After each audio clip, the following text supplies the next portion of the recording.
रूस यूक्रेन युद्ध की। क्या रूस यूक्रेन का युद्ध और उलझते जा रहा है? इस युद्ध में बीच में यूरोपियन यूनियन की एंट्री हो गई है। तो क्या ये माना जाए कि अब थर्ड फ्रंट की एंट्री के साथ साथ ये युद्ध तीसरे विश्व युद्ध की तरफ बढ़ रहा है और वो भविष्यवाणी सच होने वाली है जो राष्ट्रपति ट्रंप ने की थी? इस रिपोर्ट में देखिए हम ऐसा क्यों कह रहे हैं।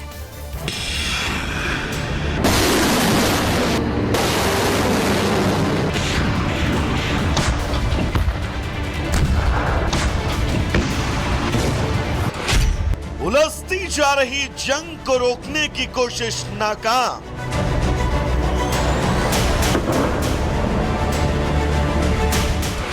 यूरोपियन यूनियन का यूक्रेन को बिना शर्त समर्थन।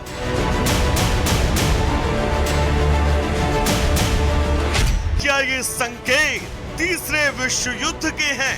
You're gambling with World War III. You're gambling with World War III. क्या व्हाइट हाउस में ट्रंप के द्वारा तीसरे विश्व युद्ध की भविष्यवाणी सच होने वाली है?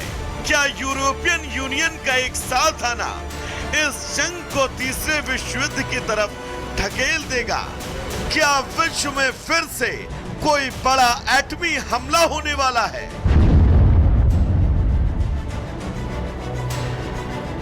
रूस और यूक्रेन के बीच जारी जंग को खत्म कराने की कोशिश लगातार उलझती जा रही है। अमेरिका ने जंग को लेकर यूक्रेन के खिलाफ सख्त तेवर अपना रखा है, तो वहीं यूरोपीय संघ युद्ध से बर्बाद हो चुके यूक्रेन के साथ मजबूती के साथ खड़ा है। यूरोपीय संघ के नेता यूक्रेन के हालात को लेकर इमरजेंसी बैठक कर रहे हैं ताकि अमेरिका के बिना नई सुरक्षा मांगों के अनुकूल होने की स्थिति बनाई जा सके।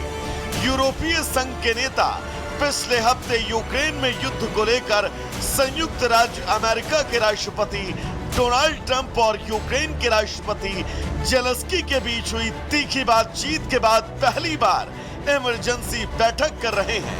इस बीच बेल्जियम ने एक बार फिर यूक्रेन को F-16 लड़ाकू विमानों को ट्रांसफर करने की योजना रोक दी है। नई समय सीमा 2026 से पहले नहीं है। वहीं समाचार एजेंसी रॉयटर्स ने दावा किया है कि तुर्की शांति मिशन के लिए यूक्रेन में सेना तैनात करने के लिए तैयार है। तो वहीं यूरोपीय यूनियन की बैठक में मैक्रो ने भी अपना रुख साफ कर दिया। मैक्रो ने साफ कहा कि यूरोप रूस के साथ खड़ा है और यूरोपीय यूनियन अपनी ताकत पर भरोसा रखे। साथ ही फ्रांस की तरफ से यह भी कहा गया कि वो एटमी हथियारों की तैनाती भी करेगा।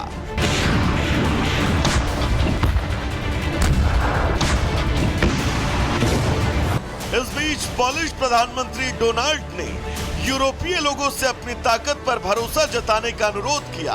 पीएम टस्क ने कहा, हम रूस से ज्यादा मजबूत हैं। हम रूस के साथ किसी भी वित्तीय, आर्थिक या सैन्य टकराव को जीतने में सक्षम हैं। हमें बस इस पर विश्वास करना शुरू करना होगा और आज ऐसा लगता है कि वो क्षण आ गया। इस बीच यूक्रेन की सशस्त्र सेनाएं अभी भी 1000 किलोमीटर की अग्रिम पंक्ति में रूस को मुंहतोड़ जवाब देने की कोशिश कर रही है।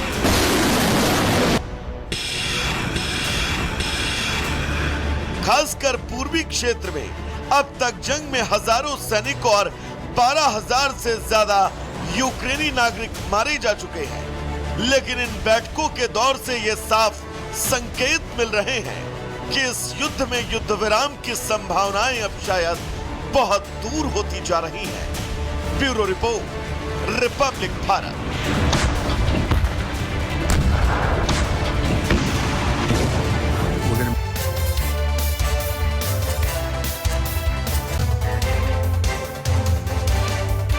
लंदन में भारतीय विदेश मंत्री एस जयशंकर का विरोध कर और तिरंगे का अपमान कर खालिस्तानियों ने एक बहुत बड़ी मुसीबत मोल ले ली है। इतनी बड़ी मुसीबत कि खालिस्तानियों का विरोध तो हो ही रहा है, जो पहले से होता रहा है उनके लिए जिस तरीके से बात भी होती है, लेकिन अब ब्रिटिश सरकार भी उन्हें किसी भी तरह से बख्शने के मूड में नहीं है।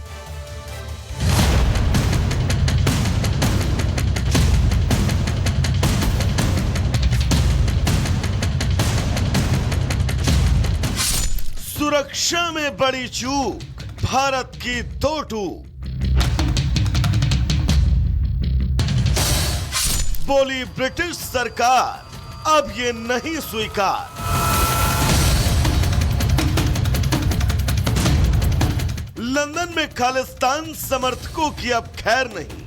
जी हां, भारतीय विदेश मंत्री एस जयशंकर की सुरक्षा में चूक को लेकर भारत ने ब्रिटेन के आगे कड़ा विरोध जताया, जिसके बाद अब ब्रिटेन ने खालिस्तान समर्थकों की निंदा की है। और तो और ब्रिटेन ने भी माना कि इस तरह की हरकत को बिल्कुल बर्दाश्त नहीं किया जा सकता।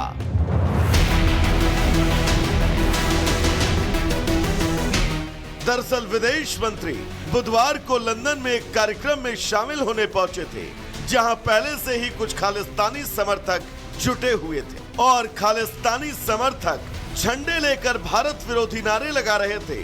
कार्यक्रम में शिरकत करने के बाद जैसे ही एस जयशंकर वहां से निकले, तभी एक समर्थक उनकी कार के आगे आ गया। इस दौरान उसने रास्ता रोकने की कोशिश की और तिरंगे का भी अपमान किया। लंदन में तिरंगे के अपमान का वीडियो अब सोशल मीडिया पर आग की तरह फैल गया, जिसके बाद भारत ने इस पर कड़ी आपत्ति जताई और ब्रिटेन सरकार को उनका काम याद दिलाया और कहा, हम ऐसे तत्वों द्वारा लोकतांत्रिक स्वतंत्रता का दुरुपयोग किए जाने की निंदा करते हैं। हम अपेक्षा करते हैं कि ऐसे मामलों में मेजबान सरकार अपने कूटनीतिक दायित्वों को पूरी तरह से पालन करेगी। भारत सरकार के कड़े रुख को देखते हुए ब्रिटेन ने भी इस मामले की गंभीरता को समझा और उस पर प्रतिक्रिया देते हुए कहा, हम अपने राजनयिक आगंतुकों की सुरक्षा के लिए प्रतिबद्ध हैं। सुरक्षा बाधित करने के इस तरह के प्रयासों की हम निंदा करते हैं। सार्वजनिक कार्यक्रमों को बाधित करने का कोई भी प्रयास पूरी तरह से अस्वीकार्य है। हालांकि ब्रिटेन में भारत और भारतीयों की सुरक्षा में चूक का ये पहला मामला नहीं है। इससे पहले भी ब्रिटेन में भारतीय राजनयिक परिसरों और कर्मियों की सुरक्षा की अनदेखी देखने को मिली। हालांकि इस बार खालिस्तानियों ने एस जयशंकर की गाड़ी को घेरकर खुद लंदन में अपनी कब्र खोदने का काम किया है। Bureau report, Republic Bharat. और वहीं महाराष्ट्र में मराठी भाषा को लेकर के जो विवाद उपजा था वो अब थमने का नाम नहीं ले रहा है। एक तरफ विपक्ष है जो इसे भुनाने की पूरी कोशिश कर रहा है, तो दूसरी तरफ मुख्यमंत्री और उप मुख्यमंत्री है जो ये कह रहे हैं कि इस मुद्दे पर सियासत नहीं होनी चाहिए। महाराष्ट्र में आखिरकार मराठी भाषा को लेकर के ये विवाद किस तरीके से उपजा, इस रिपोर्ट में आपको समझाते हैं।